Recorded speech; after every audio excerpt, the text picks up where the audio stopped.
State visit held a series of meetings on Tuesday with both Israeli President and Prime Minister, with cooperation in trade and security key on the agenda. KTN's Sharon Momanyi and Alex Chamwada are in Jerusalem with the details.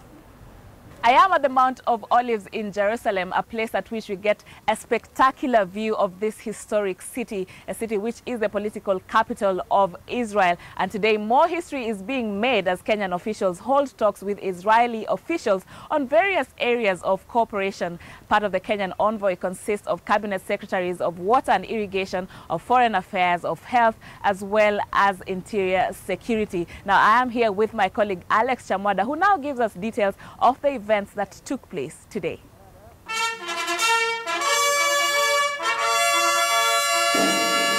President Kenyatta's first meeting was at the residence of the President of Israel, Reuven Rivlin, where the two leaders spoke about bilateral ties between the two countries. First, with President Kenyatta saying trade between the two nations was growing steadily. A number of Israeli companies do business in Kenya in fields from agriculture, construction, communication, infrastructure, water management, as well as irrigation. The President further highlighted some of the areas where there are opportunities for further cooperation. Of equal importance, Mr. President, is the energy sector that requires investment to enable the transition from overdependence on hydroelectric and fossil fuel power. And there is need, therefore, for more investment in generation of clean and renewable electric power, for example, geothermal, wind and solar energy, where Kenya is making some strong advances. President Kenyatta also hailed the role played by Israel in training Kenya's security personnel.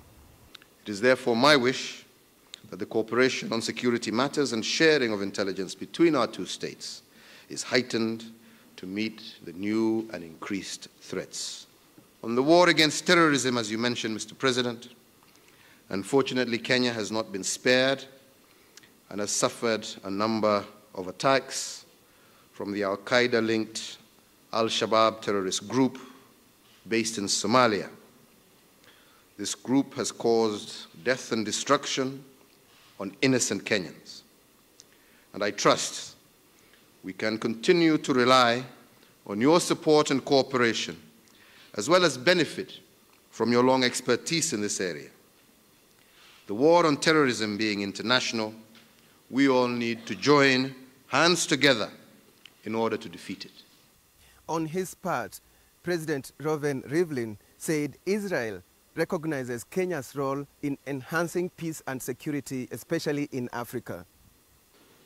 The presence of Kenya's soldiers in Somalia as part of the African Union and the leading role you play in the peace talks across Africa is a sign of your responsibility to your region and your commitment to peace. I salute you. After that, the President departed for Jerusalem Forest, where he planted a tree at the Grove of Nations. This is a place where visiting leaders are normally taken to plant a tree. I want to do this one.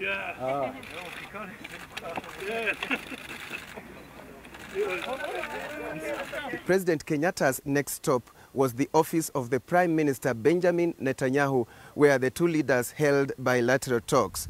Then there was a luncheon. This brings us together in many ways. Equally, as I have said before, we both live in challenging neighborhoods with similar security concerns, and the cooperation between our two governments since the time of our independence has been formidable, and we look forward that this particular trip will strengthen those ties even further. President Uhuru Kenyatta and the Kenyan delegation wound up today's agenda with a visit to the Yad Vashem, also known as the Holocaust Museum. It was put up in remembrance of the 6 million Jews who were massacred in one of the deadliest genocides in history during the World War II. Now, tomorrow, the president is expected to address the issue of cooperation and capacity building with regard to matters irrigation, complete with visit to some of the irrigation farms here in Israel. Now, that's it from my colleague Alex Chamwada and myself, Sharon Momanyi, for KTN News in Jerusalem, Israel.